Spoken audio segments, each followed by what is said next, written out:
오늘의 주요 뉴스입니다. 2017년 11월 포항에서 발생한 지진은 인근 지열발전소 때문에 일어났다고 정부 조사단이 밝혔습니다. 정부는 지열발전소 사업을 영구 중단시켰습니다. 조사단의 발표가 나오자 포항 주민들은 분노를 감추지 못했습니다. 억울하고 눈물밖에 안 나지. 무리한 이야기는 안 해. 우리를 빨리 안전한 곳으로 인도시켜달라. 수조 원대의 소송이 이어지는 등 후폭풍이 거셀 것으로 보입니다. 국세청이 YG 엔터테인먼트를 상대로 세무조사에 착수했습니다. YG 대표 양현석 씨가 실소유주로 알려진 클럽이 세금을 탈루했다는 의혹이 제기됐습니다. 성접대 의혹을 받고 있는 가수 승리에 대해 병무청이 석 달간 입영 연기 결정을 내렸습니다. 빅뱅의 또 다른 멤버 탑도 과도한 병가 사용으로 특혜 의혹이 불거졌습니다. 문재인 대통령이 말레이시아를 국빈 방문했을 때 인도네시아어로 인사를 해 외교 결례 논란이 불거졌습니다. 여자 어린이를 성폭행하고 복역 중인 조두순의 심리검사 결과 여전히 최고 재범 위험군으로 분류됐습니다. 법무부는 조두순에게 심리치료를 100시간 추가하기로 했습니다. 단독 보도합니다. 모텔 수십 곳에 몰래카메라를 설치해 1,600여 명의 사생활을 불법 촬영한 일당이 검거됐습니다. 이들이 찍은 영상은 성인 사이트에 실시간으로 중계됐습니다.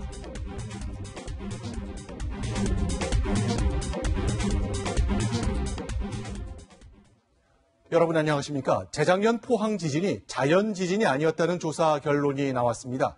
인근에 있는 지열발전소가 땅속으로 주입한 물이 영향을 미쳤다. 이것이 정부의 조사 결과입니다. 사람이 만든 인재라는 뜻입니다. 포항 지열발전소는 즉각 가동이 영구 중단됐습니다. 오늘 발표로 주민 보상 논의도 시작됐지만 일부 학자들이 반론을 펴면서 상당 기간 논란이 예상됩니다. 먼저 조현선 기자가 보도합니다.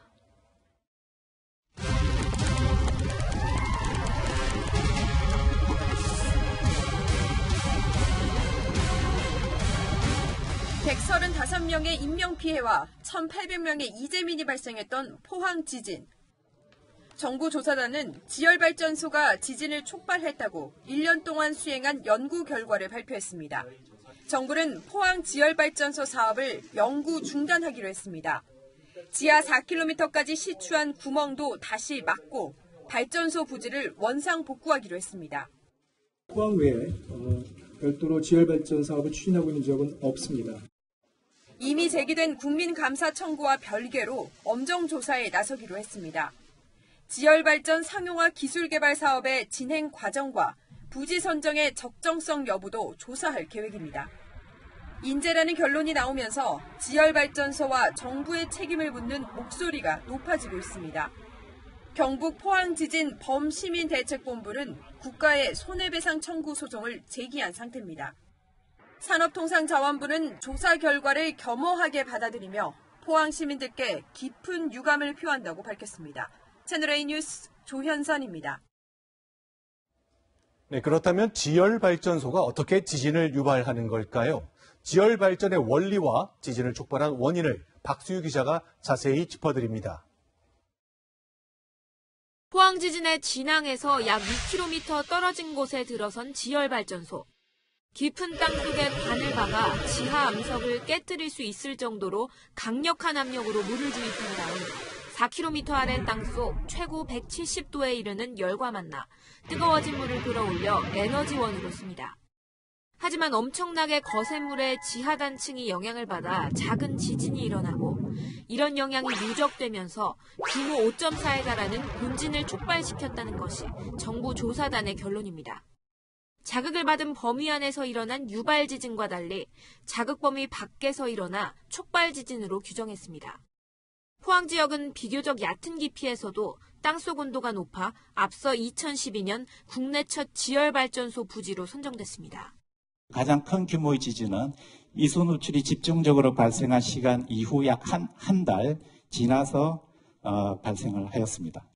하지만 학계 일각에서는 포항 지진을 촉발 지진으로 단정할 수 없다는 반론도 나옵니다. 포항 지진의 경우 과거 지열발전 촉발 지진 사례와 패턴이 다르다는 것. 과거 사례에선 물 주입 후 며칠 만에 지진이 촉발됐고 본진 발생 전 작은 지진이 수천 건에 달했지만 포항에선 물 주입 후 2달 만에 지진이 났고 작은 지진도 100여 건에 불과했다는 겁니다. 이런 가운데 정부 조사단은 오늘로 활동을 마무리했습니다. 채널A 뉴스 박수희입니다. 네, 지금 리포트 보신 것처럼 지열 발전소가 지진을 일으키는 원인이 될 수도 있습니다. 하지만 그렇다고 모든 지열 발전소가 다 그런 건 아니죠. 친환경으로 통하는 이 지열 발전소는 요즘 발전량이 늘어나는 추세입니다. 한수아 기자입니다. 2017년 기준 전 세계 지열발전소가 생산하는 전력량은 13.3기가와트입니다. 원자력발전소 13기가 생산하는 전력량과 비슷합니다. 미국 지열협회에 따르면 지열발전소는 5년 후 최대 18.3기가와트까지 확대될 전망입니다. 전력 생산량 기준으로 지열발전 세계 1위 국가는 3.5기가와트를 생산하는 미국입니다.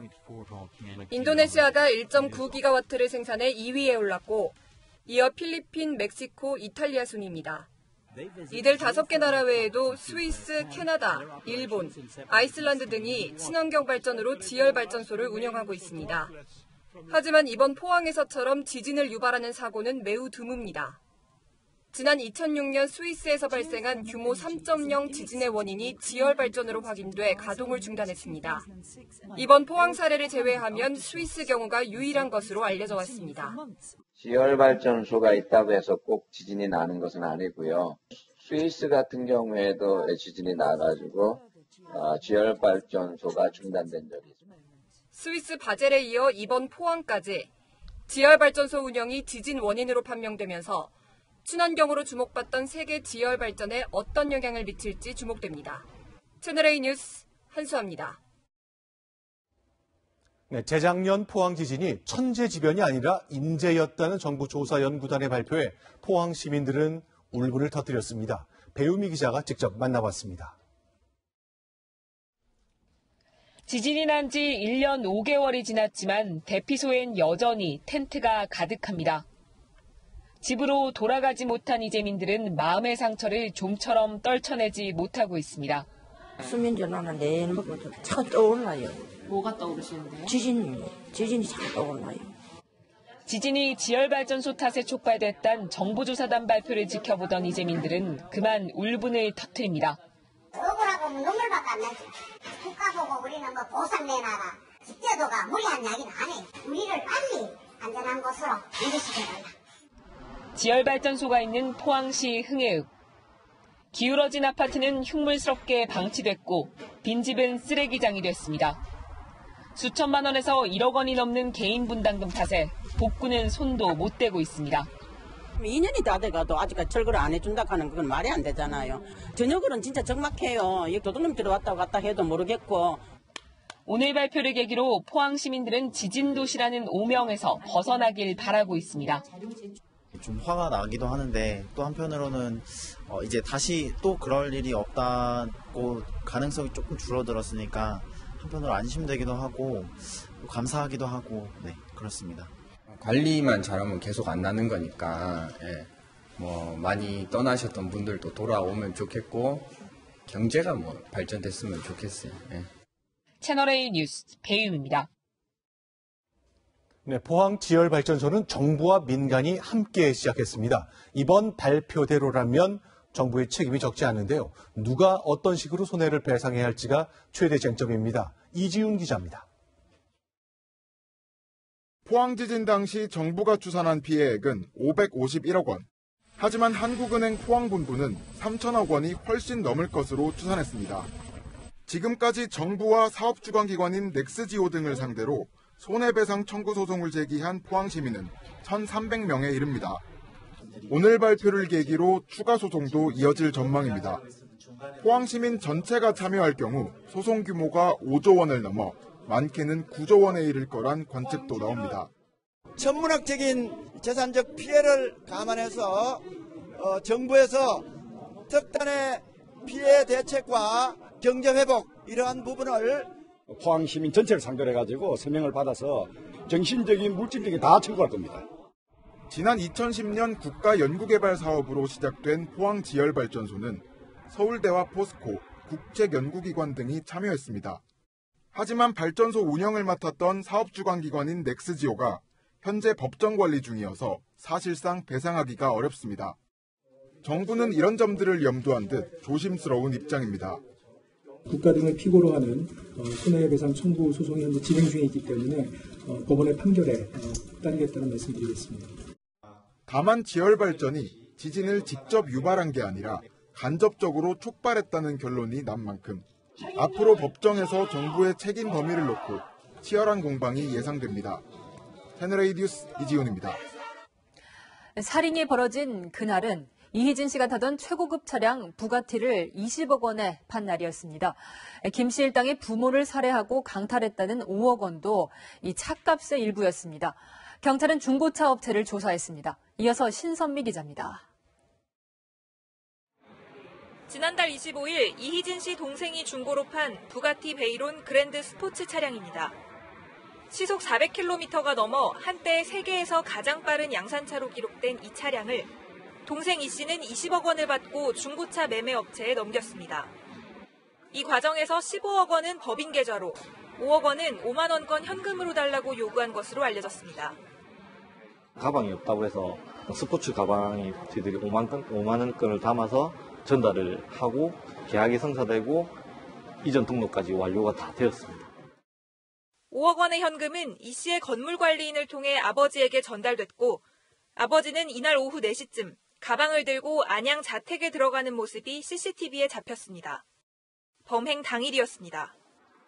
특히 피의자 김 씨 등은 아버지가 집에 도착하기도 전에 먼저 집 앞에 대기하고 있었던 사실이 확인됐습니다.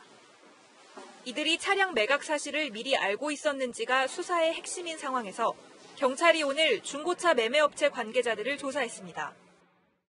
실질적인 거래가 이루어졌는지 그 계약서 내용이 확인이 맞는지 그 증거 자료를 제출하였습니다. 경찰은 아버지에게 돈을 건넨 건물 관리인에 대해서도 조사했지만 사건과의 연관성은 찾지 못한 것으로 알려졌습니다. 채널A 뉴스 신선미입니다. 피의자 김 씨는 살해 후에도 교란 작전을 폈습니다. 자신이 살해한 이희진 씨 어머니의 휴대전화로 이희진 씨의 남동생에게 문자 메시지를 보낸 건데요. 그런데 김 씨가 이희진 씨의 동생을 실제 만났다는 진술이 나왔습니다. 이다혜 기자입니다. 김모 씨는 지난달 25일 이희진 씨 부모를 살해한 뒤에도 이 씨의 동생에게 수차례 SNS 메시지를 보냈습니다. 누구누구를 만나보라는 내용이었습니다. 그런데 김 씨는 경찰 조사에서 실제 동생 이 씨를 만났다고 진술한 걸로 알려졌습니다. 경찰 관계자는 만났다고만 말했을 뿐 만난 이유와 어떤 얘기를 나눴는지 구체적 상황에 대해선 입을 열지 않고 있다고 밝혔습니다. 김 씨가 어머니의 시신은 안양 자택에 놔둔 채 아버지의 시신만 평택에 유기한 이유도 드러나고 있습니다. 김 씨가 범행 후 혼자 시신을 옮기려 했지만 아버지의 시신이 너무 무거워 일단 냉장고에 넣은 뒤 이삿짐 센터를 불렀다고 진술한 겁니다. 하지만 대형 가방 등 어머니의 시신을 넣어 운반할 만한 곳을 찾지 못했다는 겁니다. 어머니의 시신은 이동이 불가능한 자택 붙박이장에서 발견됐습니다. 이런 가운데 이희진 씨 부모에 대한 발인식이 열렸습니다. 하지만 이희진 씨는 아무 말도 하지 않았습니다. 채널A 뉴스 이다혜입니다. 네, 지금부터는 가수 승리 관련 소식입니다. 국세청이 승리의 소속사였던 YG 엔터테인먼트를 상대로 세무조사에 착수했습니다. 양현석 씨가 실소유주로 알려진 서교동 클럽이 있는데 유흥업소로 운영하면서 일반 음식점 세금을 냈다는 겁니다. 권솔 기자입니다. 국세청이 탈세 혐의를 포착한 것으로 알려진 서울 마포구의 한 유흥업소입니다. 일반 음식점으로 등록해 10% 추가로 납부해야 하는 개별 소비세를 탈루했다는 겁니다. 이 유흥업소의 실소유주로 알려진 사람은 양현석 YG 엔터테인먼트 대표. 국세청은 YG 사옥에 조사관을 보내 세무 관련 서류를 확보했습니다. 4시 정도 필요한 서류 같은 거 가져와가지고 20명 정도 되는 것 같아요. 지난 2016년 정기 세무조사를 받은 YG에 대해 또다시 조사에 착수했기 때문에 특별 세무조사라는 관측이 나옵니다. 그게 비정기조사예요. 조사 착수는 명백한 서류들 다 검증을 하죠. 과세당국이 최근 벌어진 버닝썬 사태와 관련해 연예인 관련 사업에 대해 전방위로 탈세 여부를 들여다보기 시작했다는 해석도 나오고 있습니다. 국세청은 또 서울 강남의 유명 클럽 아레나의 실소유주로 알려진 강모 씨를 조세 포탈 혐의로 경찰에 고발했습니다. 클럽 아레나는 가수 승리의 성접대 의혹이 불거졌을 당시 접대 장소로 지목된 곳입니다. 채널A 뉴스 권솔입니다. 네, 승리는 성접대 알선 의혹이 있었던 그 단체 대화방 안에 참여했었죠. 하지만 승리, 이 여성 소개와 관련해서 나는 문제될 게 없다고 주장하고 있습니다. 그러니까 쇼핑을 같이 할 친구를 소개해 준 것뿐이다. 이렇게 해명하고 있습니다. 박건영 기자입니다. 가수 승리는 성매매 알선 혐의를 받고 있습니다. 지난 2015년 12월 6일 카카오톡 단체 대화방에서 여성을 소개해주라고 언급한 겁니다. 성매매 알선 혐의 조사 중에 인정하셨습니까? 오늘도 성실히 조사를 마치고 나왔습니다. 경찰 조사 결과 당시 승리는 일본에서 콘서트를 마친 뒤 자신의 생일 파티를 하고 있었습니다. 해외 프로축구 구단주의 딸과 대만 남성 3명이 클럽 아레나를 방문하자 일본에서 대화방에 참여한 겁니다.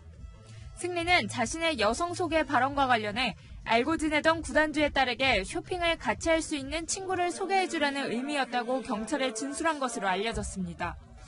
당시 구단주의 딸 일행과 동석한 여성들도 성접대는 없었다고 진술한 것으로 전해졌습니다. 경찰은 관련자들의 진술을 추가로 확보한 뒤 승리를 조만간 다시 불러 조사할 계획입니다. 채널A 뉴스 박건영입니다. 하지만 승리를 향한 수사망은 점점 좁혀지고 있습니다. 승리가 마약을 투약했다는 진술도 경찰이 확보했고 클럽 버닝썬에 미성년자가 출입한다는 것을 승리가 보고받았다는 녹취록도 나왔습니다. 이어서 사공성근 기자입니다.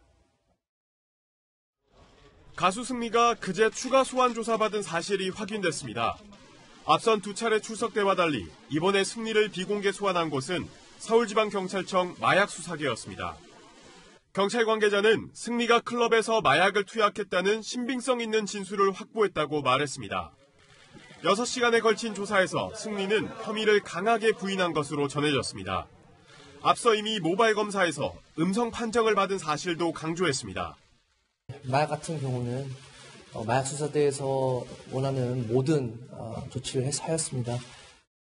잦은 염색 등으로 성분 검출이 안 됐을 가능성까지 열어둔 수사팀은 투약 의혹이 불거진 당일 행적 등도 캐고 있습니다. 이와 함께 승리가 지난해 7월 클럽 버닝썬의 미성년자 출입 사건을 보고받았다는 내용의 녹음 파일도 경찰이 확보했습니다. 전직 경찰관 강모 씨를 통해 2천만 원을 강남경찰서에 건네 사건을 무마시켰다는 유착 의혹에까지 승리가 연루된 정황이 담긴 겁니다. 다만 당시 통화 당사자인 버닝썬 이모 공동대표는 여전히 승리 개입설을 부인하고 있습니다. 경찰은 연루자 특정을 위해 자금 추적에 나섰습니다. 채널A 뉴스 사공성근입니다. 네, 가수 승리의 동업자인 유인석 유리홀딩스 대표, 그는 경찰과의 유착 고리로 지목된 인물이죠. 언론에 사과문을 보내왔습니다. 그런데 모든 것이 실없는 농담에서 비롯된 오해라고 주장했습니다. 박지혜 기자입니다. 유인석 유리홀딩스 대표가 언론사에 보낸 사과문입니다. 죄송하고 깊이 사죄한다는 말로 시작하지만 곧바로 자신이 연루된 의혹들을 부인하는 내용이 뒤따릅니다. 지난 2016년 클럽 몽키뮤지엄에 대한 경찰 수사 과정에서 윤모 총경에게 청탁을 했다는 의혹도 전면 부인했습니다. 윤 총경에게 어떤 제재를 받을지 문의했고 그런 식으로 영업하면 안 된다는 답을 들은 게 전부라며 몽키뮤지엄이 책임자 형사처벌과 과징금 처분도 받았다고 강조했습니다. 윤 총경을 형으로 따르며 식사와 골프를 몇 번 한 게 전부라는 겁니다. 하지만 경찰은 윤 총경을 공무상 기밀 누출 혐의로 피의자 입건한 상태입니다. 자신이 가수 최종훈 씨의 음주운전 단속 언론 보도를 막는 데 관여했다는 의혹에 대해서도 당신은 윤 총경을 아는 사이도 아니었고 부탁을 한 적도 없다고 주장했습니다. 사적 공감으로 생각하고 단체 대화방에서 나눈 수준 낮은 대화가 사실처럼 기사화됐다는 겁니다. 유 씨는 승리와 함께 성매매를 알선했던 의혹에 대해서도 실없는 농담이었다며 실제 성매매나 성접대는 없었다고 혐의를 부인했습니다. 채널A 뉴스 박지혜입니다. 네, 지금부터 닷새 뒤지요. 오는 25일이 군 입대였던 승리에게 병무청이 입영을 석 달 미루는 결정을 내렸습니다. 승리는 당분간 민간인 신분으로 경찰 수사를 받게 됐습니다. 안건우 기자입니다. 허락만 해주신다면 입영 날짜를 연기하고 마지막까지 성실하게 조사받는 모습 보여드리도록 하겠습니다. 병무청은 입영 연기 신청서 접수 이틀 만에 승리의 현역병 입영 연기를 결정했습니다. 질병과 천재지변, 입학시험 외에는 입영 연기를 할 수 없지만 기타 부득이한 사유에 해당한다고 판단한 겁니다. 또 승리 본인이 수사에 임하겠다며 연기 신청서를 제출했고 수사기관 역시 철저한 수사를 위해 같은 요청을 한 점도 고려됐습니다. 일단 연기 기간은 석 달입니다. 이로써 닷새 뒤인 25일 논산훈련소 입대를 앞뒀던 승리는 당분간 민간인 신분으로 경찰 조사를 계속 받게 됩니다. 석 달 뒤엔 다시 병무청 심사를 받아야 하지만 이 기간에 혐의가 입증돼 구속되면 병역법에 따라 입영은 자동 연기됩니다. 이후 집행유예나 1년 6개월 미만의 형을 받으면 현역병에서 공익으로 처분이 바뀌고 1년 6개월 이상의 실형이 확정되면 입영 대상에서 완전히 제외됩니다. 초동 수사에 큰 걸림돌이었던 승리의 입대가 연기됨에 따라 경찰 수사에도 한층 속도가 붙을 것으로 보입니다. 채널A 뉴스 안건우입니다. 네, 지금까지 보신 승리가 속한 그룹은 아이돌 그룹 5인조 빅뱅인데요. 이 빅뱅에는 가수 탑도 소속돼 있습니다. 이 탑은 2017년 대마초 흡연 혐의로 재판에 넘겨져 의경에서 직위 해제됐었죠. 남은 복무일 사회복무요원으로 근무하고 있었는데 지나친 병가 사용이 또 논란이 되고 있습니다. 최선 기자입니다. 2년 전 의경으로 입대했지만 대마초 흡연 혐의로 강제 전역한 빅뱅의 멤버 최승현 씨.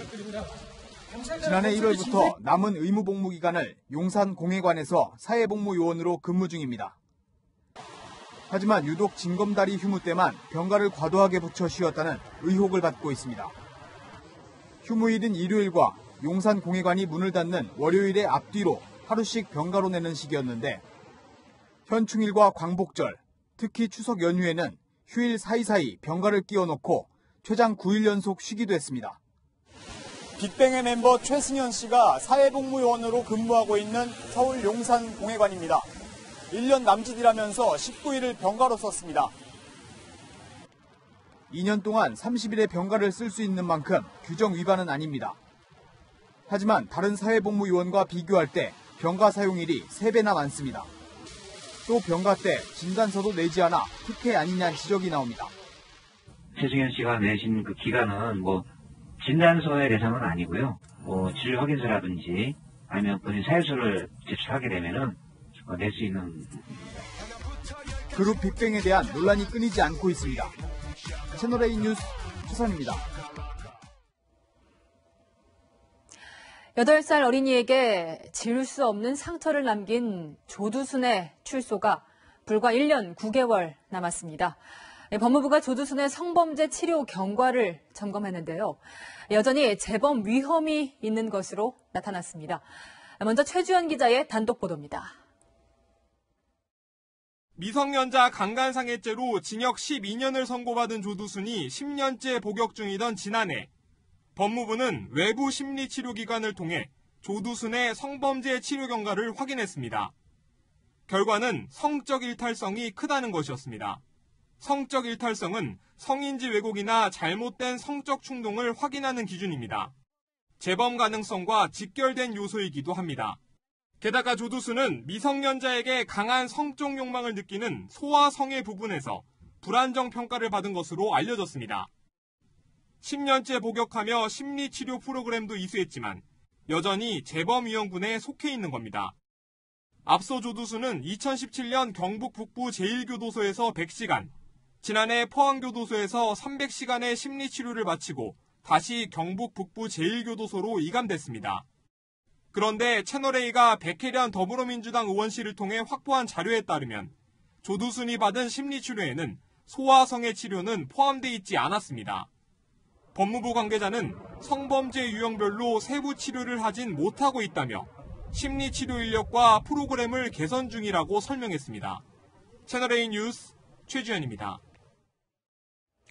이렇게 재범의 위험이 높더라도 현행 규정상 수감 기한이나 형을 연장할 수는 없습니다. 대신 법무부는 조두순이 100시간 치료를 더 받게 하는 특단의 조치를 검토 중입니다. 성혜란 기자의 단독 보도입니다. 법무부는 심리평가를 거쳐 조두순을 재범위험군 중에서도 최고 수준으로 분류했습니다. 통상 성범죄자의 재범 위험성은 저중고 수준으로 분류돼 기본, 집중, 그리고 심화 과정을 각각 이수해야 합니다. 조두순은 이미 400시간의 심리치료를 받았지만 여전히 고위험군에 속하면서 특별과정 100시간을 추가하는 방안을 검토하는 겁니다. 법무부 관계자는 사실상 조두순 등 재범 위험이 높은 범죄자들을 대상으로 한 맞춤형 프로그램을 논의 중이라고 설명했습니다. 소아성애 등 특수유형의 성범죄를 전담 치료할 전문가를 투입하고 집단 치료에서 벗어나 개인 치료를 병행한다는 게 핵심입니다. 법무부는 올해 6월부터 시범 운영할 계획인데 재범 차단으로 이어질지는 장담하지 못하고 있습니다. 재범의 위험성이 없어지지 않는 상태에서 형기 만료로 인해 석방될 수밖에 없는 지금의 제도는 문제가 있습니다. 법무부는 조두순이 출소 이후에도 심리치료를 받도록 하는 방안도 검토 중입니다. 채널A 뉴스 성혜란입니다. 조두순이 내년에 출소한다는 소식이 알려지자 시민들의 불안감도 확산되고 있는데요. 사적인 복수를 하겠다는 격한 반응까지 나와 논란이 되고 있습니다. 이동재 기자의 보도입니다. 최근 한 인터넷 커뮤니티에 조두순 출소날 환영 인사 가실 분이란 글이 올라왔습니다. 출소를 축하하는 듯하지만 둔기 소지까지 부추기며 사적 보복에 나서자는 글인데도 1000명 넘게 호응했습니다. 조두순 사건이 재조명되면서 한 이종격투기 선수는 공개적으로 응징을 다짐하기도 했습니다. 제가 딸을 낳아서 그런 건지 모르겠는데 이 짐승 같은 일을 어떻게 해야 되지? 한 유명 유튜버는 처벌을 감수하고서라도 조두순의 얼굴을 공개하겠다고 나서기도 했습니다. 난 전직 교도관이었다. 난 원래 조두순의 얼굴을 알고 있다. 이런 분들의 연락을 기다리겠습니다. 엄연히 불법이지만 아무리 그 행위가 정당하고 목적이 있다고 할지라도 사인이 그 권리를 보기 직접 실력을 행사하는 것은 금지되어 있습니다. 공감하는 목소리도 큽니다. 활동은 못하겠지만 마음으로는 그런 마음이 들 것 같아요. 그럴 게 아니라 근본적인 거를 바꿔야 되지 않을까 싶어요. 조두순 출소를 앞두고 불안감과 분노가 여러 형태로 표출되고 있습니다. 채널A 뉴스 이동재입니다. 모텔 객실에 초소형 몰래카메라를 설치하고 촬영 영상을 해외 사이트에서 실시간 중계한 일당이 붙잡혔습니다. 카메라에 찍힌 피해자만 1,600여 명에 이릅니다. 조영민 기자입니다. 모텔 객실에 있는 헤어드라이어 거치대에 작은 구멍이 보입니다. 거치대를 벽에서 떼내 분해해보니 안쪽에 초소형 카메라가 숨어 있습니다. 렌즈 크기가 1mm밖에 안 되는 초소형 카메라지만 무선으로 영상을 보낼 수 있는 인터넷 접속 기능도 있습니다. 이게 이렇게 돼 있고 연결돼 있고 카메라는 앞부분에. 카메라 렌즈는 침대를 향하고 있었고 객실 안 영상과 소리는 실시간으로 송출돼 해외 인터넷 사이트에서 생중계됐습니다. 이런 범죄를 꾸민 사람은 50살 박모 씨. 손님을 가장한 박 씨가 모텔 객실에 카메라를 설치하고 무선 인터넷에 연결하면 공범은 전송된 영상을 해외 음란 사이트에서 생중계했습니다. 모텔 이용자들이 눈치채지 못하게끔 TV 수신기와 콘센트, 헤어드라이어 거치대 등의 카메라를 숨겼습니다. 이들이 부산, 경남과 충청 지역 30개 모텔에 설치한 몰래카메라는 모두 42대. 지난 3개월간 모텔 이용자 1,600여 명의 사생활이 인터넷에 생중계됐습니다. 모텔에 영상을 실시간으로 생중계한 사건은 국내에서 처음 적발된 것입니다. 향후에는 수도권 지역으로도 진출할 예정을 가지고 있었다고.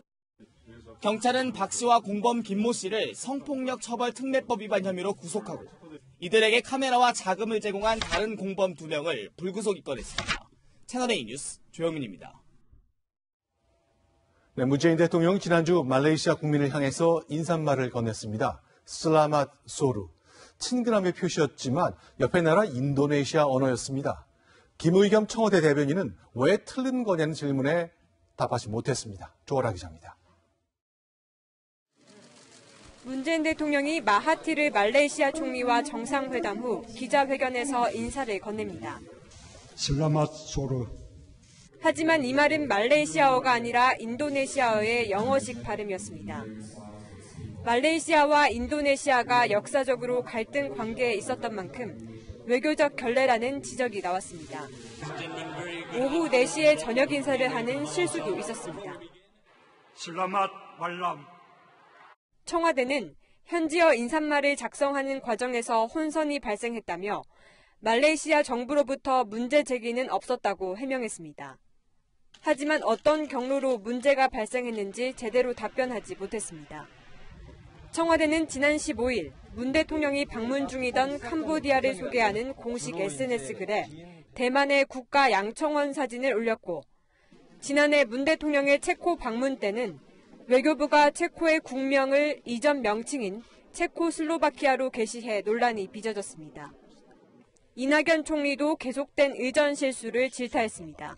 집중력이 없고 전문성이 떨어지는 직원들이 있었다고 생각합니다. 이런 가운데 청와대는 홍희경 전 MBC CNI 국장을 탁현민 전 의전 비서관실 선임 행정관의 후임으로 임명했습니다. 청와대 의전 담당자들의 외교 전문성이 부족하다는 지적이 나오는 가운데 의전 시스템 전반을 재점검해야 한다는 목소리가 힘을 얻고 있습니다. 채널A 뉴스 조아라입니다. 네, 경기도의회가 학교 물품 가운데 일본 제품이 있다면 전범 기업의 것인지를 따져서 이렇게 인식표를 붙이겠다고 나섰습니다. 불필요한 반일 감정을 조장할 수 있다는 지적이 나오고 있습니다. 김단비 기자입니다. 경기도의 한 초등학교 과학실에서 방과후 수업이 한창입니다. 천정엔 영상물을 볼 수 있는 빔 프로젝터와 교구제에 전력을 공급하는 장치가 설치되어 있습니다. 모두 일본산 제품입니다. 경기도의회는 이처럼 학교가 보유한 비품 중 일제 전범 기업의 20만 원이 넘는 제품에 인식표를 붙이자는 조례안을 발의했습니다. 진정어진 사과를 통해서 일본 기업들과 미래로 나가는 발돋움을 하자라고 해서 이 조례를 만든 겁니다.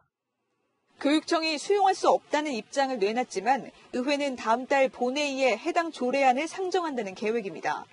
교육 현장에선 불필요한 반일 감정을 조장할 수 있다며 난색입니다. 다문학생들이 많이 있는데 그런 표식을 보고 나서 교우관계라든가 어떤 개인적으로다가 굉장히 어려움을 느끼지 않을까.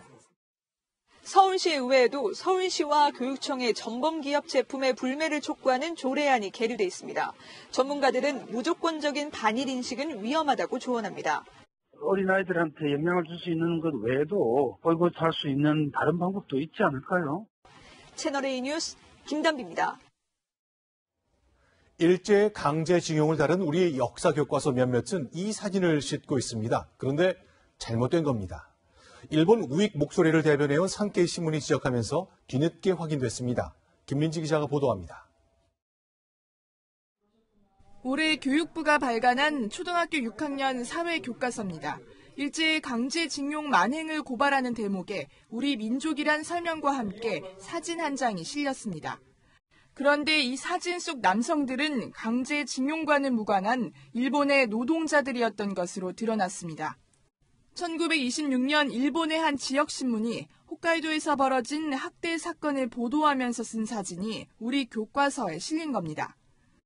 출처를 확인한다든지 팩트를 확인하는 이런 과정이 없이 관행적으로 쓰다 보니까 아마 지금까지 이렇게 됐던 것 같고.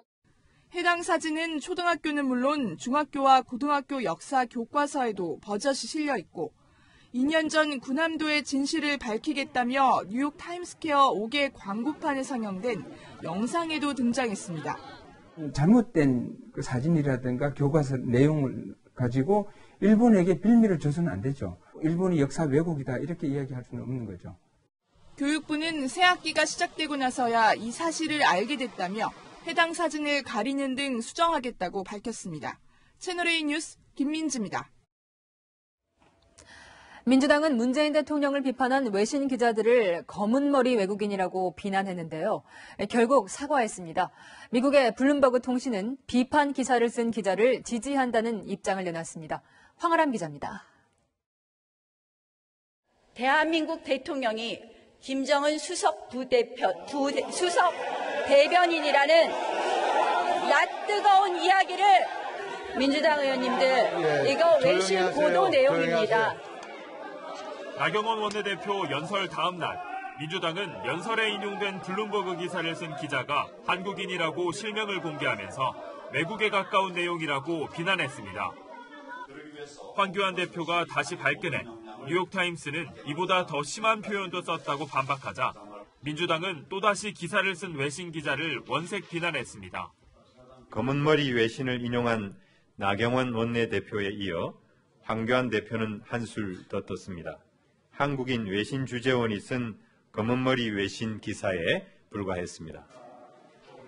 민주당의 이같은 대응에 서울에 주재하고 있는 외신 기자들은 언론 자유를 해치는 행위라고 일제히 비판했습니다. 특히 검은머리 외신 기자라는 표현을 중대한 인종차별로 규정했습니다. 수석 대변인 표현을 썼던 블룸버그 통신도 해당 기자와 기사를 지지한다는 성명을 냈습니다. 결국 민주당은 논평 엿새만인 어제 반성의 여지가 있다고 물러서며 일부 표현을 삭제했습니다. 채널A 뉴스 황아람입니다. 트럼프 대통령은 주한미군 유지에 돈이 너무 많이 든다고 자주 불만을 표시해왔죠.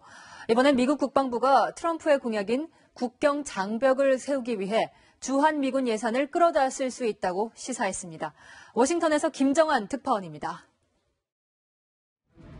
한반도 전면전이 벌어졌을 때 전쟁 지휘를 위한 지하 벙커 시설인 탱고. 경기 성남에 위치한 탱고 지휘통제소는 전술 핵무기 공격도 견딜 수 있도록 설계된 전장의 두뇌로도 불립니다. 미 국방부가 트럼프 행정부의 국경 장벽용 돈을 충당키 위해 끌어다 쓸 예산 검토 대상으로 탱고와 군산 미 공군기지의 드론 경납고 건설 사업을 포함시켰습니다. 확정된 것은 아니지만 파장은 상당하다는 분석입니다. U.S. alliance partners have to be very concerned and alarmed, and the question is whether or not this is kind of deviation from the norm or if this is a more long-term trend. 미 행정부 안팎에선 우리 정부의 대북 접근법에 대한 불신의 목소리도 꾸준합니다. That's been my main message, both to the administration and especially to our friends in Seoul, who seem especially eager to advance the cause of inter-Korean cooperation without a tangible change in behavior from Pyongyang. 동맹을 비용의 관점에서 접근하는 트럼프 대통령의 외교 정책과 맞물려 이 북핵 협상에 대한 결이 다른 접근법이 한미 동맹을 갈수록 약화시키고 있는 것 아니냐는 우려의 목소리가 높아지고 있습니다. 워싱턴에서 채널A 뉴스 김정한입니다. 네, 진영 행정안전부 장관 후보자가 자신의 지역구인 서울 용산구에서 재개발 사업을 하는 업체 두 곳에서 후원금을 받았습니다. 한 4,500만 원쯤 되는데 적지 않은 액수죠. 이 가운데 한 업체는 진 후보자의 부인이 분양권을 샀던 곳입니다. 강병규 기자입니다. 진영 후보자의 부인이 분양권을 소유한 서울 용산의 아파트 건설 현장입니다. 2015년 9월 효성이 단독 입찰에 시공사로 선정된 곳인데 선정 이후 효성그룹 이모 부회장이 진 후보자에게 후원금 500만 원을 낸 사실이 드러났습니다. 분양권을 소유한 아파트 시공사에서 후원금을 받은 것을 두고 국회의원의 이해충돌 방지 의무를 어겼다는 지적이 나옵니다. 진 후보자는 이 부회장으로부터 지금까지 모두 3천만 원의 후원금을 받았습니다. 지역의 또 다른 재개발 사업인 서울 드래곤시티 개발업체에서도 후원금 1,490만 원을 받았습니다. 지난 정부에서 보건복지부 장관 후보자로 인사청문회를 했을 때도 용산 개발업체에서 받은 후원금이 문제가 됐습니다. 용산에 대단히 역세권 개발이 지금 이루어지고 있습니다. 거기 또 기업의 대표들께서도 후원금을 냈습니다. 제가 그 지역은 일체 후원금을 못 내게 했는데 아마 그 가까운 사람이 좀 낸 게 있는 것 같아요. 받지 않겠다는 뜻을 밝혔지만 이후에도 후원금을 받은 겁니다. 진 후보자 측은 이 부회장은 고교 동창으로 개인적 친분이 있고 두 사례 모두 대가성은 없었다고 해명했습니다. 채널A 뉴스 강병규입니다. 문재인 대통령이 신임 헌법재판관 후보자로 문형배 이미선 판사를 지명했습니다. 지금보다 헌재가 진보색이 더 짙어질 거란 전망이 나옵니다. 손영일 기자입니다. 문재인 대통령이 헌법재판관 2명의 퇴임을 한 달여 앞두고 후임 인선을 단행했습니다. 헌법재판관 구성의 다양화라는 시대적 요청에 부합하기 위해 성별, 연령, 지역 등을 두루 고려하여 두 분의 헌법재판관 후보를 지명하였습니다. 문형배 후보자는 부산 경남 지역에서 근무한 향판으로 진보 성향의 법관 모임 우리법연구회 회장을 지냈습니다. 문재인 정부에서 임명된 김명수 대법원장과 유남석 헌법재판소장도 우리법 연구회 출신이며 김기영 헌법재판관은 우리법 연구회 후신인 국제인권법 연구회에 몸담았습니다. 문 후보자가 임명될 경우 헌재의 진보색이 더 뚜렷해질 전망입니다. 이미선 후보자는 40대 여성 법관으로 노동법 전문가입니다. 이 후보자가 임명될 경우 최초로 헌법재판관 9명 중 여성이 3명이 돼 헌법기관의 여성 비율이 30%를 초과하게 됩니다. 채널A 뉴스 손영일입니다. 여성 승객만 이용할 수 있는 콜택시 서비스가 등장했습니다. 카풀 서비스를 놓고 극한 대립을 겪었던 카카오와 택시 업계가 내놓은 건데요. 새로운 상생 모델이 될 수 있을까요? 김남준 기자입니다. 여성을 뜻하는 영어 단어 레이디가 새겨진 택시를 여성 운전기사가 직접 몰고 나옵니다. 뒷좌석에는 카시트도 장착돼 있는데 여성만 이용할 수 있는 여성 전용 택시입니다. 사전에 여성임을 인증받고 추가 요금 5,000원을 내면 휴대전화 예약을 통해 이용할 수 있습니다. 남성은 초등학생까지만 동승할 수 있습니다. 밤늦게 귀가를 하실 때 안전하게 마음 놓고 타실 수 있는 전용 택시고요. 추가 요금 3,000원을 내면 승차 거부 없이 택시가 배정되는 서비스도 선보였습니다. 지금의 기사 앱은 기사 앱의 목적지 같은 승객의 목적지가 떠서 기사가 이게 좋은 거냐 나쁜 거냐 고를 수가 있지 않습니까? 목적지가 뜨질 않아요. 서울 성남 지역 50개 택시법인이 카카오와 손잡고 내놓은 새로운 택시 서비스입니다. 산악금제를 근무 시간만큼 돈을 받는 월급제로 바꿔 택시기사들의 안정적인 생활을 보장했다고 업체 측은 설명합니다. 시민들 반응도 긍정적입니다. 같은 여성인 기사분이 있으면 저도 안심 택시를 탈 것 같고요. 오늘부터 시범 사업을 시행한 뒤 올 상반기 안에 택시 4,000대가 정식 서비스를 시작합니다. 채널A 뉴스 김남준입니다. 청계광장엔 알록달록 컬러 필름으로 장식한 건물이 있는데요. 내년 연말까지 전시되는 다니엘 뷰렌의 설치 미술 작품 한국의 색입니다. 이현용 기자가 소개합니다. 광화문에 새로운 랜드마크가 들어섰습니다. 프랑스 현대미술 거장 다니엘 뷰렌이 한국에서는 처음 작업한 설치 작품 한국의 색. 온 공공미술을 보여주심으로써 실제 우리 서울 시민들이 오가면서 얼마나 즐겁고 행복할지를 생각하면 제가 드릴 말씀은 정말 진심입니다. 8가지 컬러 필름이 동아미디어센터의 16개 층 유리창문을 감싸 낮에는 햇빛이, 밤에는 형광등빛이 투과되면서 다채로운 풍경을 만들어냅니다. 거대한 건물의 각 층에서 저마다 다른 업무를 하는 이들의 다양한 모습을 8개 색으로 형상화했습니다. Donc même j'y touche un point de référence de tout ce quartier. Donc dès qu'on y touche, à la limite, il devient un peu plus, et je pense qu'on le verra surtout la nuit, un point de référence dans tout l'ensemble du quartier. 다니엘 뷰렌은 프랑스 루이 13세 당시 재상 리슐리웨의 자택이었던 팔레 루아야를 비롯해 유럽 곳곳의 건물을 캔버스 삼아 작업을 해왔습니다.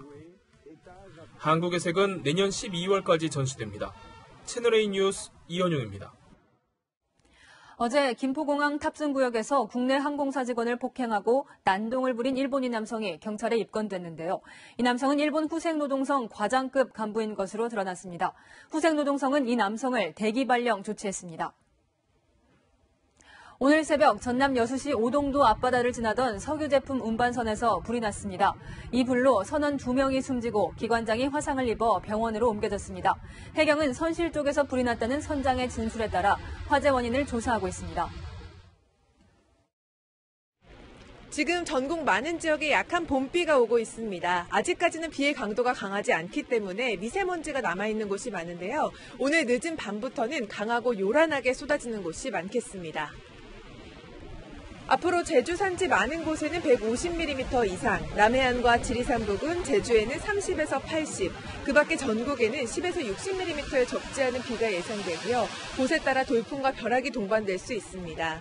단시간에 많은 비가 쏟아지면서 산사태와 축대 붕괴 등 안전사고가 우려되니까요. 각별히 유의하셔야겠습니다. 내일 낮부터는 북서쪽에서 한기가 내려오며 싸늘해집니다. 특히 금요일 아침 기온은 내일보다 10도 안팎으로 크게 떨어져 일부 내륙은 영하의 기온 분포를 보이겠고요. 강풍이 체감온도를 더 끌어내리겠습니다. 토요일까지는 반짝 춥겠지만 이후에는 다시 봄 기운을 되찾겠습니다. 이번 비는 내일 아침에는 대부분 그치겠지만 내일 오전 시간대까지는 시야가 탁하고 또 길이 미끄러운 곳이 많습니다. 오가는 길 조심 운전하시기 바랍니다.